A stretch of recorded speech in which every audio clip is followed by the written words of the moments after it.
Sadman net বিডির পক্ষ থেকে সবাইকে স্বাগতম। আশা করি সবাই ভালো আছেন ও সুস্থ আছেন। আরেকটি নতুন ভিডিও নিয়ে আপনাদের মাঝে হাজির হয়েছি। সেই ভিডিওটি হলো প্রাইমারি বিদ্যালয়ে নতুন ঘরে কিন্তু আবারও 151 জন শিক্ষক নিয়োগ দিচ্ছে, তা নিয়ে থাকছে আজকের মূল ভিডিও গাইস। এটি প্রথম আলো একটা নিউজ পেপার থেকে নেওয়া। আসলে বেশ কিছু নিউজ পেপারে এটি ছড়িয়ে পড়েছে আসলে প্রাথমিক বিদ্যালয়ে কখন এই শিক্ষকদের নিয়োগ দেওয়া হবে। 41তম বিসিএস থেকে নিয়োগপ্রাপ্ত প্রধান শিক্ষকদের যোগদান 10 এপ্রিলের মধ্যে। আসলে 10 এপ্রিলের মধ্যে 41তম বিসিএস ক্যাডারদের কিন্তু শিক্ষক যোগদান করার নির্দেশ দিয়েছে। প্রাথমিক ও গণশিক্ষা মন্ত্রণালয়ের আওতাধীন সরকারি প্রাথমিক বিদ্যালয়ে প্রধান শিক্ষক হিসেবে নিয়োগ পেয়েছেন 151 জন। সরকারি কমিশন সচিবালয় কর্তৃক 41তম বিসিএস পরীক্ষায় উত্তীর্ণ কিন্তু পদ স্বল্পতার কারণে ক্যাডার পদে সুপারিশপ্রাপ্ত নন এমন প্রার্থীদের মধ্যে থেকে নন ক্যাডার পদে তাদের নিয়োগ দেওয়া হয়েছে। নিয়োগপ্রাপ্ত প্রধান শিক্ষকদের বিভিন্ন সরকারি প্রাথমিক বিদ্যালয়ে পদায়ন নিয়ে 10 এপ্রিলের মধ্যে তাদের যোগদান করতে বলা হয়েছে। প্রাথমিক শিক্ষা অধিদপ্তরের এক অফিস আদেশে এ তথ্য জানানো হয়েছে। আদেশে বলা হয়েছে, প্রদানকৃত শিক্ষকদের মধ্যে যদি কেউ 10 এপ্রিলের মধ্যে চাকরিতে যোগদান না দেয় তাহলে তার আবেদন বাতিল হবে। আসলে যেসব 41তম বিসিএস ক্যাডারদের যে প্রাথমিক শিক্ষক হিসেবে নিয়োগ দেওয়ার কথা চলছে, তারা যদি 10 এপ্রিলের মধ্যে নিয়োগপত্র জমা না দেয় তাহলে কিন্তু তাদের প্রদানকৃত আবেদন অটোমেটিকলি বাতিল হয়ে যাবে, সেটি কিন্তু জানিয়েছে। তাই দ্রুত সময়ের ভেতর এই আবেদন করার আহ্বান জানিয়েছে।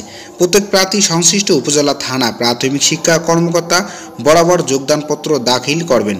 শিক্ষা কর্মকর্তারা যোগদানপত্র গ্রহণ করে একটি প্রত্যয়নপত্র দেবেন। এই প্রত্যয়নপত্র সহ এবং বিভিন্ন প্রদানকৃত বিদ্যালয়ে যোগদান করবেন। সংশ্লিষ্ট উপজেলা থানা প্রাথমিক শিক্ষা অধিদপ্তরে বরাবর যোগদান তারিখ ও চাকরির যোগদান তারিখ হিসেবে গণ্য হবে। আসলে যে এই প্রাথমিক বিদ্যালয়ে যে যোগদান দেওয়ার কথা বা তাদের কিন্তু একটা আবেদন ফর্মে এটি লেখা থাকবে, সেই মাধ্যমে তারা কিন্তু এই যোগদানের আবেদন হতে পারবে। সরকারি প্রাথমিক বিদ্যালয়ে প্রধান শিক্ষক প্রশিক্ষণবিহীন নন ক্যাডার দ্বিতীয় শ্রেণী হিসেবে বেতন স্কেল 15 অনুযায়ী গ্রেড 12। আসলে এখানে টাকার অ্যামাউন্ট দেওয়া আছে, তাদের বেতন স্কেল কত পাবে। চাকরিজীবীদের যোগদানের পর 2 বছর শিক্ষাবিষ হিসেবে কাজ করতে হবে। শিক্ষাবিষকালে অযোগ্য বিবেচিত হলে কোনো কারণ দর্শানো ব্যক্তিকে তাদের চাকরি থেকে অপসারণ করা যাবে।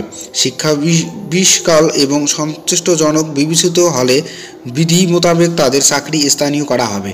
তাদের যদি ব্যবহার আচরণ ভালো হয় বা শিক্ষা মান, তাদেরকে কিন্তু চাকরি দেওয়া হবে, না হলে তাদের সেখান থেকে বরখাস্ত করা হবে, সেটি কিন্তু জানিয়েছে। চাকরিতে তাদের জ্যেষ্ঠতা বাংলাদেশ সরকারি কর কমিশন সচিবালয় কর্তৃক সুপারিশকৃত মেধা তালিকায় অনুযায়ী নির্ধারিত হবে। আসলে তাদের মেধা তালিকায় 151 জন শিক্ষককে কিন্তু যে তাদের নিয়োগ দেওয়া হবে। প্রধান শিক্ষকদের প্রধানকৃত বিদ্যালয়ের নাম ও ঠিকানা দেখা যাবে। আসলে এখানে একটা লিঙ্ক দেওয়া আছে, আসলে আমি আমার কমেন্ট বক্সে একটা লিঙ্ক দিয়ে দেবো, সেখান থেকে আপনারা চাইলে আপনাদের এই লিঙ্কের মাধ্যমে যে 151 জন শিক্ষক আছে তাদের কোন বিদ্যালয়ে দেওয়া হয়েছে সেটি আপনারা জানতে পারবেন। যে 151 জন বিসিএস ক্যাডারদের প্রাথমিক বিদ্যালয়ে নিয়োগ দেওয়ার যে সুপারিশপ্রাপ্ত হয়েছে, তারা চাইলে তাদের এখানে একটা লিঙ্ক আমি আমার কমেন্ট বক্সে দিয়ে দেব।